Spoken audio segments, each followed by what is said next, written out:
Daniel, welcome to the show. Thanks a lot. Good to be here. Do you have a favorite quote, something that inspires or motivates you that you can share with us?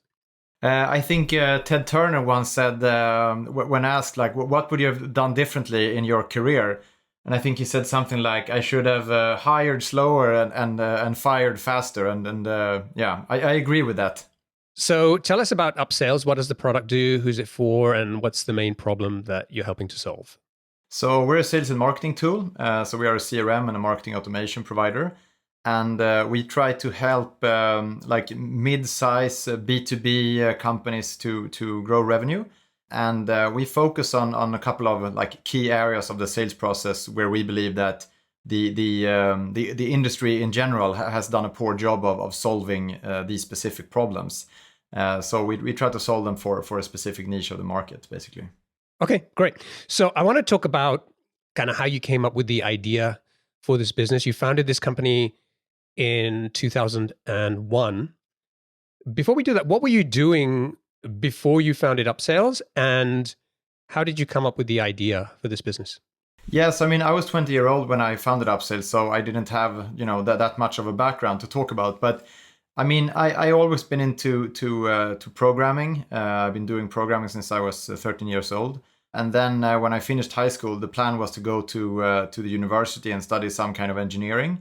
But I decided to kind of take a sabbatical year and ended up in a sales job. And I realized that like sales and selling is like this huge industry which you never hear about. I mean, you don't talk about being a salesman as a future career when you're a teenager. So I started doing that, and I realized that the tools that you were using, especially back then, were not, they were not so user friendly, and they didn't do a good job in helping these non-technical like salespeople to do their job. So that was kind of where I got the idea to there must be a way to do this better. And I actually just stumbled upon. I was talking to a customer in the sales job I had, and I talked to them about what kind of system are you using, and they didn't have any. So that was kind of the first customer. So I just spent a couple of days in my apartment building something, and then we grew customer by customer after that, basically. And I never went. I postponed indefinitely my plans for getting a degree in anything. Your background was basically programming, computer science, and your sales experience was what, about a year or so of working as a sales rep before you founded Upsales? Yeah, I think 2 years. I had 2 jobs, and I mean, I had the luck of ending up in a place where they had these super enthusiastic and professional sales coaches. So those guys kind of sparked my interest in selling as a profession. I think that was a big part of it. Tell me about the first version of the product that you built. Like, how long did it take you, and what did it do, and what were some of the things that you were embarrassed about? Yeah, I think I was embarrassed about pretty much everything. I mean, the first version was like a super simple. It was a super simple customer database and a to-do list, basically. So the first customer was a media company, and they had like 5 sales reps, doing 100 calls a day to trying to close business.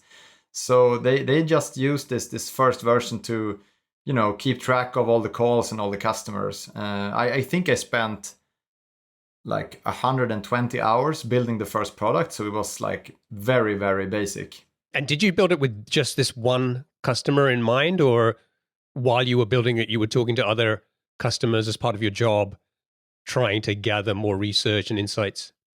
I mean, I think the first customer, I didn't really think of it as a business. It was more like an experiment in a way. I just figured, this is something I would use if I were, I was also doing calls every day in my sales job. So, I mean, sales is a kind of a generic activity. And then after that, I found actually customer number 2 came by word of mouth from customer number 1. So that was also a media company. And then everything evolved from that, basically. 2001. So you've been running this business for over 20 years. Can you give us a sense of the size of where you are right now in terms of revenue, number of customers, size of team? Yeah, so we're a team of 70 people. We're serving 1,800 customers. And I mean, our customer base is kind of distorted. I usually say that we have 900 customers and then we have 900 like very long tail customers, which we inherited from a former partnership with a white label partner. So 900 like focus customers generating around 13 to 14 million dollars in ARR. How much money have you raised? Because there was some confusion about this, and I came in and said, "Hey, Daniel, you've raised this much," and you were like, "Nope." Yeah, I know. I mean, that's the problem. We're a Swedish company, and all of the data in all of these cool international databases are almost always incorrect. So, I mean, we've been bootstrapped from the start to today. We are a publicly listed company. We did a small cap raise when we did the IPO, but never used that money. It was used to kind of pay off a loan that we had taken up a few years back. So yeah, we've been a bootstrap company growing organically from the start. Bootstrapped to 13 million in ARR. That's a nice accomplishment, and especially in the market that you compete in with some pretty big players, right? So who are like the top 2 or 3 competitors that you have to deal with every day? So I mean, I think looking at our market, if you do a Google search for CRM, I mean, you get like 1,000 hits. And a lot of these are great tools if you're like a 5-man team or a really small company. And then you have like Salesforce and all of the bigger players, which are great if you're a Fortune 500 business and you have like an IT department and a huge budget. But if you're like a growing mid-sized company, like with 100 to up to 1,000 employees, we believe there's a gap in the market. So this is kind of the part of the market where we have our focus. And I mean, our main competition comes from Salesforce and HubSpot. So I think that's something we're very proud of. I mean, we're a small team. I mean, Salesforce, I don't know, 30, 40,000 employees, and HubSpot is also like a huge company. So, I mean, a big part of our success has been to try to figure out which are the specific industries and types of companies where we feel that we can do something different and bring something unique to the table. And that's the way we've always done it, and that's the way we try to do it today as well. Okay, so that first customer that you got the product in front of, did you charge them? Yeah, absolutely. I think they paid. They bought like one user, $50 a month, and the fun thing was that back then the server was actually a computer in my apartment. And the guy working there, the user who was a sales rep, he was calling customers in a different market. So he always started like early in the morning because of the time zone. And, you know, downtime happened like almost every week because I had to reboot the computer running the software. So he realized after a couple of times, you know, usually calling me or, you know, calling the number to Upsales and literally waking me up. And after a while, he realized that this is not a company. This is just some dude I'm calling. So yeah, I still know that guy actually. That's brilliant. All right. So how long did it take you to get to the first 10 customers? So you said that, hey, you know, this was an experiment. I didn't really think of it as a business at that time. But once you got this customer on board, you know, maybe got over some of those initial issues, at what point did it become a business in your mind? And how long did it take for you to get those first 10 paying customers? Yeah, so what we did, we had this first customer and then rather quickly the second one. And then I realized that, okay, this is just some you know, super simple project I hacked together in 100 hours. So I need to build something more robust if I'm going to sell it to more companies. So I brought on my co-founder and I think we spent like 4 or 5 months like building like version 2, and then we started selling that. And I think in the first, I remember the first 5 months, we started in August after the summer.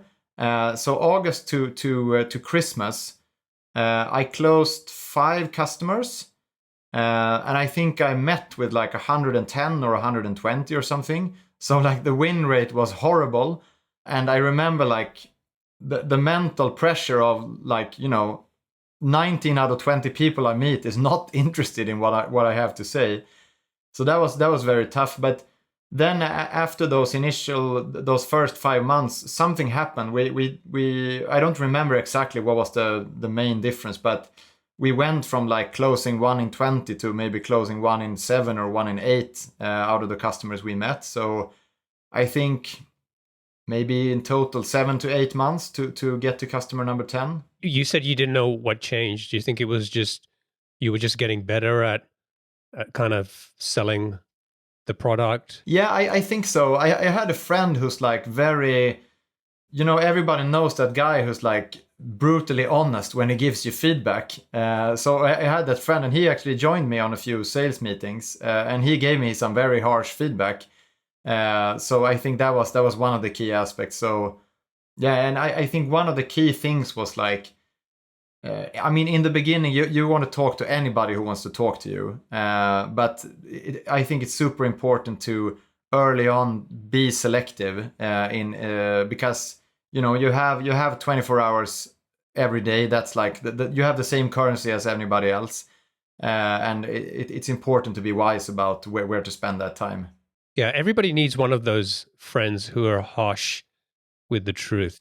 Because I was talking to a founder a couple of days ago, and she was talking to customers and trying to get feedback, and everybody was being so nice and saying, yeah, I love the product. And she's like, I know there's something there, but they're not telling me. Like, so, you need to find that friend. Yeah. All right. So we got the first 10 customers. In terms of getting like the next, let's say first 100 customers, did things change much, or was it more about you guys just continuing to do the same, going out there, making the product better, kind of getting better at selling? Like, did you do anything different to get to those first 100 customers? I mean, I don't think so. I think, I mean, obviously a lot of things happen. I mean, like 1,000 things, but I think all in all it was just about, keep at it, keep calling customers, booking appointments, meeting them, and try to figure out along the way, like, okay, where do we get success, and where don't we get success? I remember another like breakthrough moment. I read this book about, we had this problem with the selling cycles were really long, and the deals were really small. So to me, it didn't make sense that all of these deals dragged on forever. So I started Googling about, okay, I need to, find some information or inspiration about how to shorten sales cycles.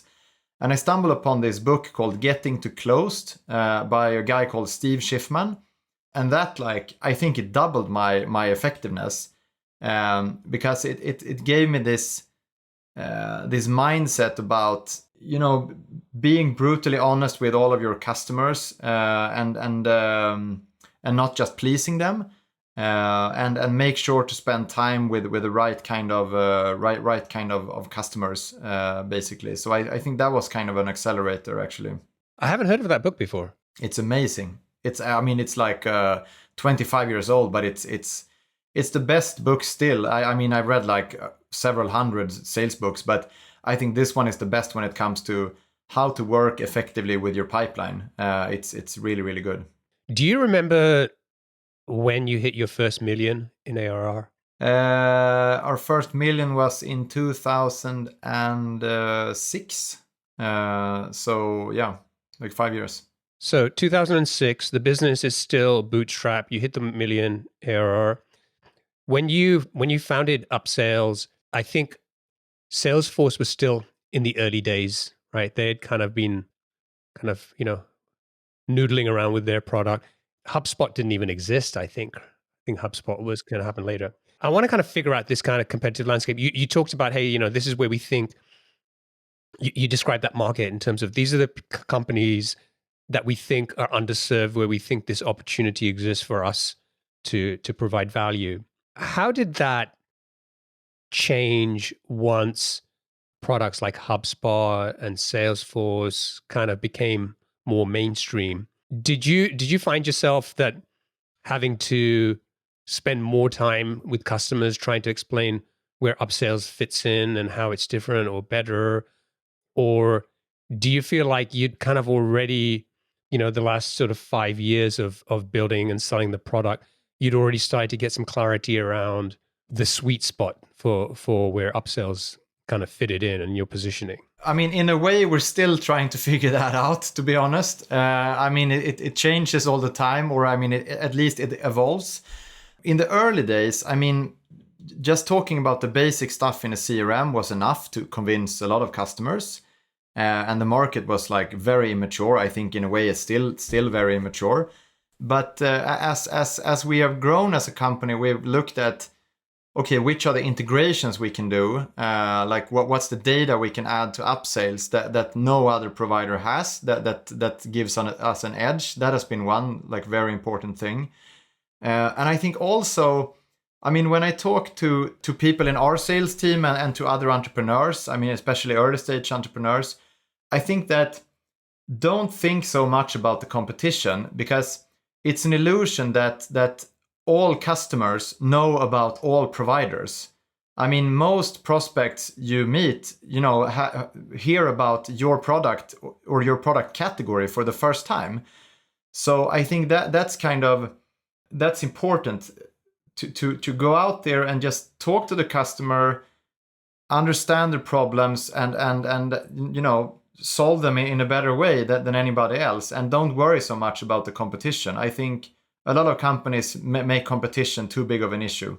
First of all, I think that's a great point. I think there's this danger with many founders to kind of spend too much time looking at competitors. And while having some awareness is a healthy thing to do, so at least you figure out where you fit in, how you differentiate, all that stuff. It can become problematic if you're spending too much time or obsessing too much over it. I want to talk about you went from 0 to 1,800 customers that you have today. What was the main growth driver? What was the kind of the main marketing or sales channel that you were acquiring these customers through? We've had like a very deliberate outbound strategy.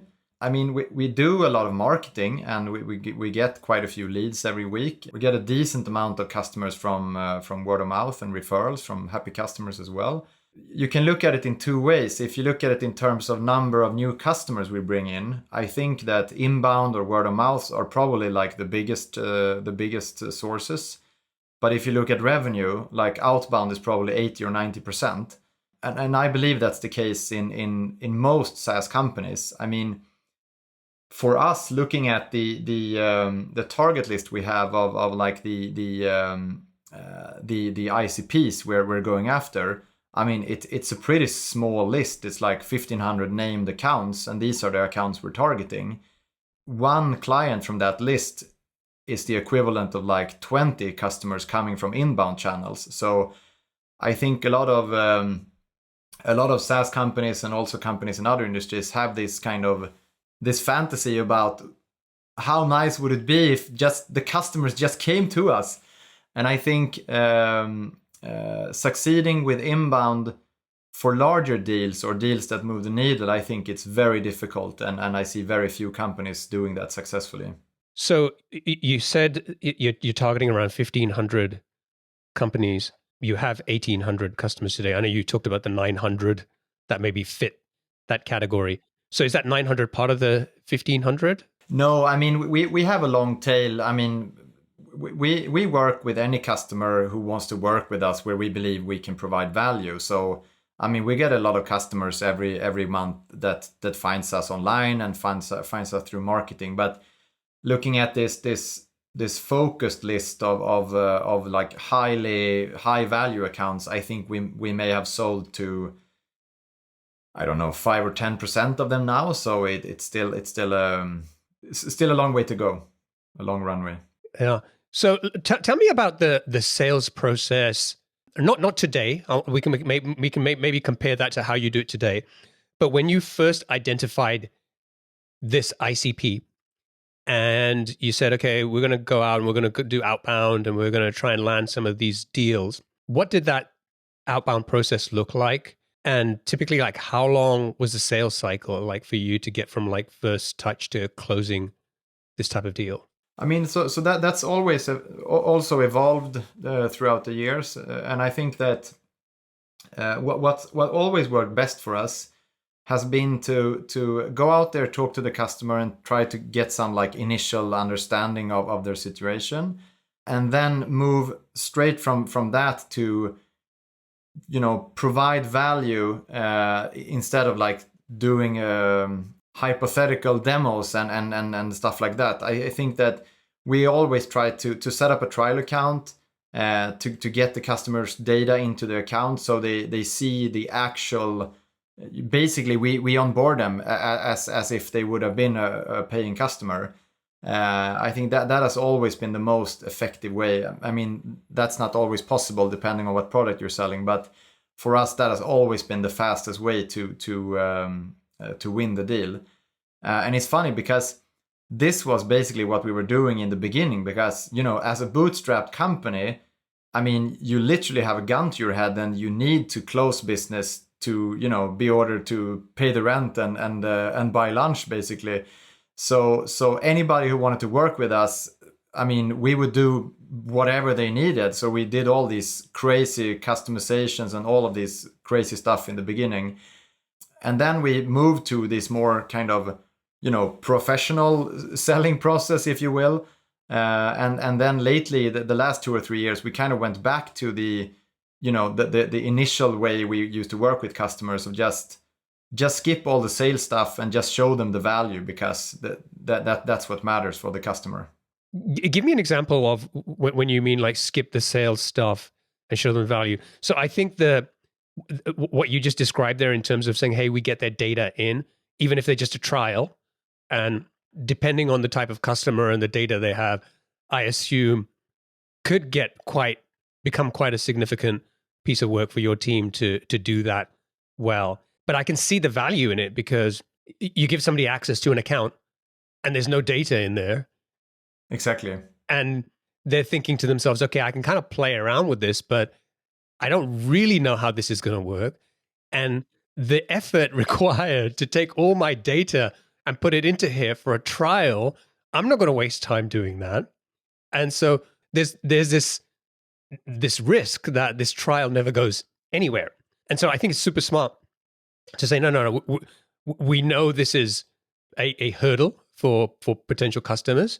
And so we're going to get past that and make it easier for them. So I think that's a great, solid example. But what do you mean by like skip the sales stuff and do that? So what were some of the things that you were doing less of?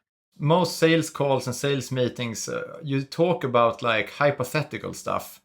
You have a demo account with fake data, and you're sitting there kind of discussing the. You don't really get to the real stuff. So I think like the typical software selling process, you have this workshop, and you're sitting there talking about all of the stuff, but it's always like that when you actually start to log into the account and to try to figure out exactly what the customer needs to do, that's when you get all the answers.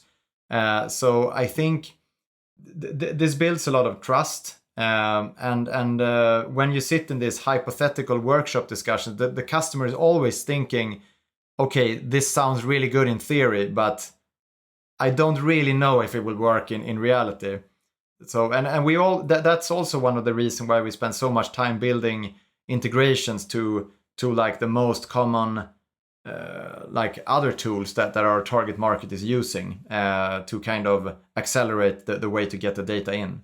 How are you qualifying people before you were going and doing this work? Like you could have somebody who kind of looks like they're interested in it, and you spend a whole bunch of time getting their data into the product, and then they never use it or try it out, versus someone who is a lot more engaged, actively using the product, maybe giving you feedback, and is far more likely to become a paying customer. What were some of the things that you were doing to qualify and to figure out which bucket somebody kind of fell into? I mean, I think that's the beauty of doing it this way, because engaging in the trial in the way that you have to do to get value as a customer, you don't spend that time if you're not interested. So I think the process of doing that kind of qualifies the customer. It's part of the qualification, I would say. And obviously, it's super important to make sure that you're not talking to some guy in the organization, in the customer's organization, who just has a little too much free time on his schedule. So we try to always include the CEO, or at least somebody reporting to the CEO, to know that we're talking about something real. So you were basically any prospect that you're talking to, you were by default on onboarding their or moving over their data into the trial product. Right. Wow. So we had a fun example. I think this was customer number 5. They were like very old school. I mean, the opposite of tech savvy. And when we were planning to do the implementation, and we were talking about, we need to get your data into Upsales, they actually literally went to get a physical, like a moving box with binders. Like, these are our customer records. Can you help us? So, they actually had to do that themselves. But you get to see all kinds of examples. I know at one point you changed your sales approach, and you kind of went more towards sort of like a land and expand type approach. What was the thinking behind that? Why did you make the shift, and how did that work out? So, I mean, we used to have these bundled, this product bundles, which a lot of SaaS companies have, with, like a gold, a silver, and a bronze package. And we realized 2 things: that these bundles created a lot of frustration for existing customers. They wanted like one feature from the gold package, but they didn't want their bill to grow by 300%. That was one thing. And the other thing was that when we looked at our top 20 accounts who were paying us like north of $50,000 per year, most of them started paying like $4,000 or $5,000 per year. So it made sense to kind of lower the threshold to make like the initial decision as straightforward as possible for new customers. And then we moved to this pricing model where we have like a license, like a price per seat. And then all of the other stuff we turned into add-ons, which made it a lot easier for the expansion sales team. We used to be like, you could sell more seats or you could sell an upgrade. And that changed to, you could sell seats or you could sell like, a variety of 15 to 20 different add-ons. So it really helped accelerate the growth on existing accounts. Okay, great. So existing accounts, it worked. How did it work out with landing new business? Yeah, that also improved because, I mean, we talked a lot about internally that don't worry so much about the initial contract value. I mean, just get the customer on board. Just sign them and make the initial decision as straightforward as possible. And I think there's a great benefit for the customer as well, because when you start to use any software, I mean, you can spend 100 hours in a workshop trying to figure out exactly what you need. But when you start using it, that's when you realize all of the details. So I think doing it this way, like kind of simplifying the initial scope, if you will, reduces the risk for the customer. So it's great for us and it's great for the customers. Let's talk a little bit about hiring. So you said the team is about 70 people today. Right. Before we started recording, you were telling me about some of the challenges of, kind of balancing, like not having too many junior people or senior people. Just tell me about kind of some of the challenges that you faced. I can attribute like 100% of the success of the business, like having the right team. I mean, it's a cliche, but it's so true. When you're a super small, when you're a startup, I mean, you need to get a lot of stuff done, and the roles are never like clearly defined, and if you're a 5-man team or a 10-man team, like everybody literally has like 3 roles. So I think that's a challenge, because you need some outside perspectives, and you need like smart people with experience. But most smart people with experience come from like way larger companies, and most of them are struggling to adapt to this kind of chaotic environment of a startup. So that's a challenge, like finding smart people who can really contribute and move the needle, but also have the kind of, roll up your sleeves and just get your hands dirty. That's a combination that it's rare to it's hard to find. So I mean, we've had great success of hiring, a lot of people early in their career, a lot of newly grads, and like training them. And I mean, it's a model that works, but it doesn't scale forever. And after a while, you get to a point where, okay, now the team is growing. We need to promote somebody to a manager, and we need to, have all these kind of specialized roles. And it's always easier to promote somebody from within. But if nobody inside of the company has like any experience except from being at Upsales, then you end up in a tricky place. So I think that balance is it's a very difficult balance. And now when we are hiring, we're trying to, like the same way we have a very defined list of companies we want to sell to, we try to define like these are the companies we want to hire from. So try to identify which are the companies out there who have like a similar culture, similar size, like similar selling process, and so on. So that's one way of solving that. What was the worst hiring mistake you made, and what did you learn from that experience?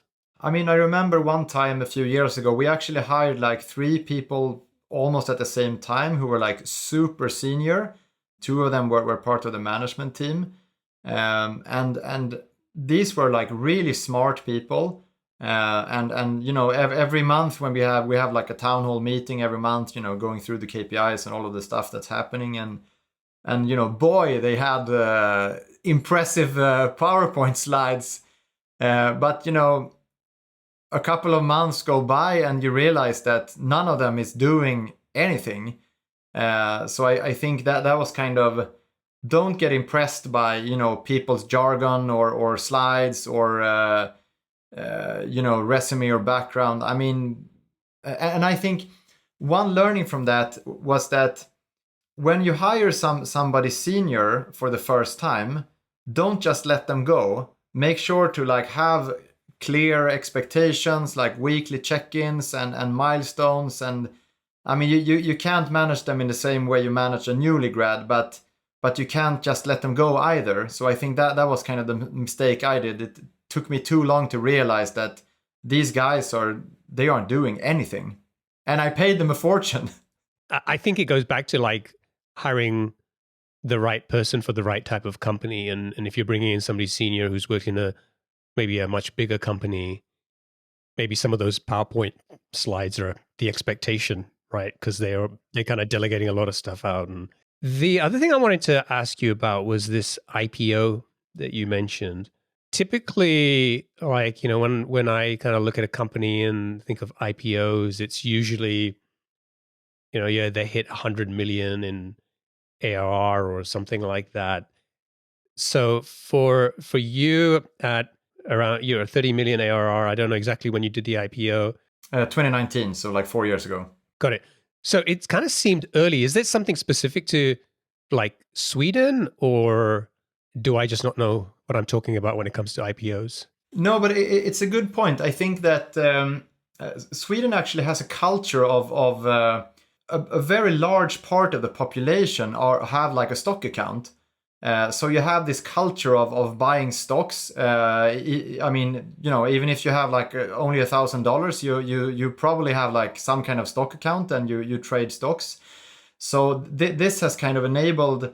You have actually a couple of them, like smaller lists. So Nasdaq, who operates the Stockholm Stock Exchange, they have like a smaller list called First North, where we're listed.